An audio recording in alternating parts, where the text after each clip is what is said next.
بسم اللہ الرحمن الرحیم الحمد للہ رب العالمین والصلاة والسلام علی اشرف الانبیاء والمرسلین محمد بن عبد اللہ الامین وعلی آلہ واصحابہ اجمعین اما بعد فاعوذ باللہ من الشیطان الرجیم بسم اللہ الرحمن الرحیم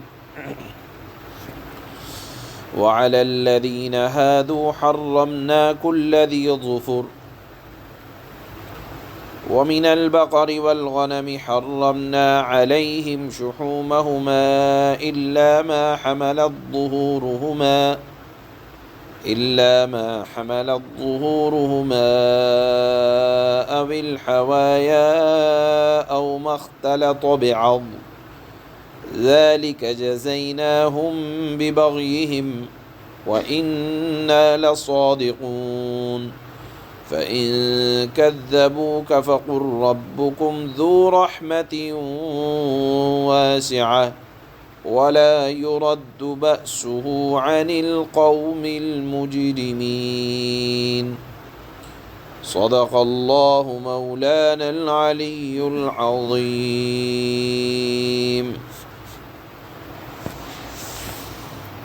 گزشتہ آیات سے یہ مضمون اللہ تعالی ارشاد فرما رہے ہیں۔ سورہ انعام کی ان آیات میں بھی اللہ تعالی نے ایک بنیادی قاعدہ ارشاد فرمایا ہے، وہ یہ کہ حلال اور حرام، جائز اور ناجائز کا اختیار کہ کون سی چیز جائز رہے گی، کس کا استعمال جائز رہے گا اور کس کا استعمال ناجائز رہے گا، اس کا اختیار تنہا اللہ کو ہے۔ یہ اسلام کا بنیادی ایک قاعدہ ہے کہ قانون مقرر ہے، حلال اور حرام کرنے والی ذات تنہا اللہ کی ہے۔ کسی کے کہنے سے، کسی کے کرنے سے کوئی چیز اگر حلال ہے تو وہ حرام نہیں ہو جاتی، اور جو حرام ہے کسی کے کہنے اور کرنے سے وہ حلال نہیں ہو جاتی۔ یہ اللہ نے قاعدہ بنا رکھا ہے۔ اب یہاں اللہ تعالیٰ نے پچھلی گزشتہ آیات میں ارشاد فرمایا تھا کہ 4 چیزیں جن میں بہتا ہوا خون، خنزیر کا گوشت، غیر اللہ کے نام کے علاوہ کسی اور کا نام حلال جانور پر ذبح کے وقت لیا گیا تو وہ بھی حرام ہو جاتا ہے اس کا استعمال۔ یہ اللہ نے فرمایا تھا کہ اس کو استعمال نہیں کر سکتے، اس طرح کی 4 چیزوں کو۔ ہاں، اس میں بھی پھر اللہ نے گنجائش یہ دی تھی کہ اگر بھوک کی شدت اور بیتابی ہے اور جان بچانا ہے، اور جان بچانے کے لیے کوئی اور چیز مل نہیں رہی، تو ان چیزوں کو استعمال کیا جا سکتا ہے بھوک کو ختم کرنے کے لیے۔ شرط یہ ہے حد سے تجاوز نہ ہو، جتنی ضرورت ہو اتنا استعمال ہو، اور بطور لذت کے نہ ہو، بلکہ ان چیزوں کا استعمال جان بچانے کے لیے ہو۔ یہاں اللہ تعالیٰ نے اسی قانون کو کہ حلال اور حرام کا تعلق اور یہ قاعدہ اور یہ ضابطہ صرف اللہ کے پاس ہے، کسی اور کے لیے نہیں ہے۔ اللہ نے یہ ارشاد فرمایا کہ اس امت میں جو بعض چیزیں حلال ہیں، اللہ تعالیٰ نے سزا کے طور پر یہودیوں پر ان میں سے کچھ چیزوں کو حرام کر دیا تھا، ان کی شرارت کی بنیاد پر۔ مثال کے طور پر ہر ناخون یعنی کھر والے جانور، یعنی جن کے پیر میں انگلیاں نہیں ہوتی، کھر ہوتے ہیں ناخون، پیر میں پھٹن ہوتی ہے اور 2 حصوں میں تقسیم ہوتا ہے، انگلیاں نہیں ہوتی، ان کو کھر والے جانور کہا جاتا ہے، جیسے اونٹ ہے، شتر مرغ، بطخ وغیرہ۔ جن کی انگلیاں الگ الگ نہ ہوں۔ اللہ تعالیٰ نے بنی اسرائیل میں یہودیوں پر اس کو حرام کر دیا تھا۔ اسی طرح یہاں آیت میں اللہ نے وضاحت کی کہ یہودیوں کی شرارت کی وجہ سے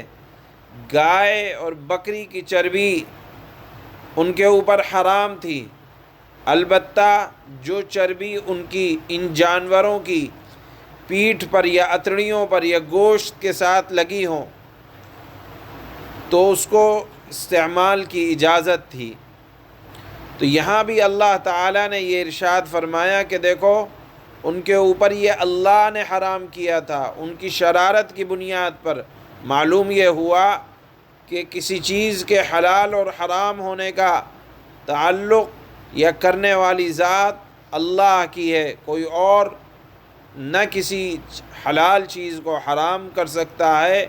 نہ حرام کو حلال کر سکتا ہے۔ اور یہ چیزیں ہمیشہ سے جو سزا کے طور پر یہودیوں پر اللہ نے حرام کی تھی، یہ شروع سے حرام نہیں تھی، بلکہ حضرت ابراہیم اور حضرت نوح علیہ السلام کے زمانے میں یہ چیزیں حلال تھیں، کوئی چیز ان میں سے حرام نہ تھی۔ یہودیوں کی نافرمانی اور شرارت کی بنیاد پر اللہ تعالیٰ نے ان کے اوپر ان چیزوں کو حرام کیا تھا، جس کا ذکر یہاں آیت میں آ رہا ہے۔ دوسری آیت میں اللہ تعالیٰ نے یہ مضمون ارشاد فرمایا کہ دنیا میں اگر آپ یہ دیکھتے ہیں کہ اللہ کی نافرمانی اس قدر پائی جا رہی ہے کہ اللہ کی ذات کو نہ بخشا، حضرت محمد الرسول اللہ صلی اللہ علیہ وسلم کی ذات کو نہ بخشا، قرآن کی توہین کی گئی، تو اس سے یہ نہ سمجھ لینا کہ آپ کے ذہن میں یہ بات آئے کہ دنیا میں کفر دندنا رہا ہے اور ہر طرف اسلام پر حملے ہو رہے ہیں، تو ان پر اللہ کی طرف سے عذاب کیوں نہیں آ جاتا؟ تو اللہ نے فرمایا فَإِن كَذَّبُوكَ، اے نبی اگر آپ کو کاذب کہیں، العیاذ باللہ ثم العیاذ باللہ، اگر آپ کو جھٹلا دیا جائے تو آپ یہ نہ سمجھیں کہ اللہ تعالیٰ ان کے اس عمل سے بڑا خوش ہے، بلکہ فرمائیں فَقُلْ رَبُّكُمْ ذُو رَحْمَةٍ وَاسِعَةٍ، آپ فرما دیجئے کہ تمہارا رب بڑا وسیع رحمت والا ہے، معاف کرتا چلا آتا ہے، کسی کو ان کے گناہوں کی بنیاد پر فوراً پکڑ نہیں فرماتا، سزا فوراً نہیں دیتا، بلکہ اللہ تعالیٰ ڈھیل دیتے چلے جاتے ہیں۔ کیوں؟ اس لیے کہ اللہ تعالیٰ برداشت کرنے والے ہیں، حلیم ہیں، اور اللہ کی رحمت بہت زیادہ وسیع ہے کہ وہ جرم کرنے والے مجرمین کو فوراً پکڑ نہیں فرماتا۔ لیکن اس سے یہ نہیں سمجھ لینا چاہیے کہ مجرمین کا عمل بڑا اچھا ہے اور اس کو کرنا چاہیے کہ اللہ کی پکڑ نہیں آتی، بلکہ اللہ نے فرمایا کہ ڈھیل دیتا چلا جاتا ہے، لیکن دیر سویر اللہ کی پکڑ ضرور آتی ہے، اور جب اللہ کا عذاب آتا ہے تو پھر وہ کسی سے ٹالے نہیں ٹلا کرتا۔ یہاں اللہ تعالیٰ نے جو قرآن اور قرآنی احکامات کے ساتھ خلاف ورزی کرتے چلے آ رہے ہیں، قرآن کا مذاق بناتے چلے آ رہے ہیں، اللہ تعالیٰ نے ان کو یہ فرمایا کہ چاق و چوبند رہو، اور اللہ کا عذاب نہیں آ رہا تو یہ نہ سمجھ لینا کہ گنہگاروں کی سزا کا اعلان محض دھمکی ہے، بلکہ یہ اللہ کی طرف سے ڈھیل ہے، اور جب اللہ تعالی مجرموں کی پکڑ فرمائیں گے، ابھی کسی مصلحت کی وجہ سے اگر عذاب نہیں آ رہا تو یہ نہیں سمجھنا چاہیے کہ اللہ تعالیٰ نے ان کے عمل سے بڑے خوش ہیں۔ اللہ نے فرمایا کہ اللہ کی طرف سے جب پکڑ آتی ہے تو انتہائی سخت ہوتی ہے اور وہ مجرموں کو مل کر رہے گی۔ یہ دوسری آیت کا خلاصہ ہے جو آج تلاوت ہو رہی ہے۔ اللہ نے پہلی آیت میں وہی قانون دوبارہ سے اسی کی طرف رہنمائی فرمائی ہے کہ حلال اور حرام کرنے والی ذات اللہ کی ہے۔ کسی کے کہنے اور کرنے سے نہ تو کوئی حلال چیز حرام ہوتی ہے اور نہ حرام چیز حلال ہوتی ہے، بلکہ خود اللہ نے، آپ نے سنا ہے، اور سورہ تحریم کا مضمون ہے کہ اللہ تعالیٰ نے اپنے حبیب سے فرمایا کہ آپ مغافیر کو یا شہد کو اپنے اوپر کیوں حرام کر رہے ہیں جس چیز کو اللہ نے حلال کیا ہے۔ تو یہ ضابطہ اللہ نے یہاں آیت میں بھی ارشاد فرمایا۔ اللہ فرماتے ہیں وَعَلَى الَّذِينَ هَادُوا حَرَّمْنَا كُلَّ ذِي ظُفُرٍ وَمِنَ الْبَقَرِ وَالْغَنَمِ حَرَّمْنَا عَلَيْهِمْ شُحُومَهُمَا إِلَّا مَا حَمَلَتْ ظُهُورُهُمَا أَوِ الْحَوَايَا أَوْ مَا اخْتَلَطَ بِعَظْمٍ ذَلِكَ جَزَيْنَاهُمْ بِبَغْيِهِمْ وَإِنَّا لَصَادِقُونَ۔ اور یہودیوں پر ان کی سرکشی کی بنیاد پر، ان کی بدتمیزیوں کی وجہ سے ہم نے ہر ناخون والے جانور کو حرام کر دیا تھا، اور گائے اور بکری کے اجزاء میں سے ان کی چربیاں ہم نے ان پر حرام کی تھیں۔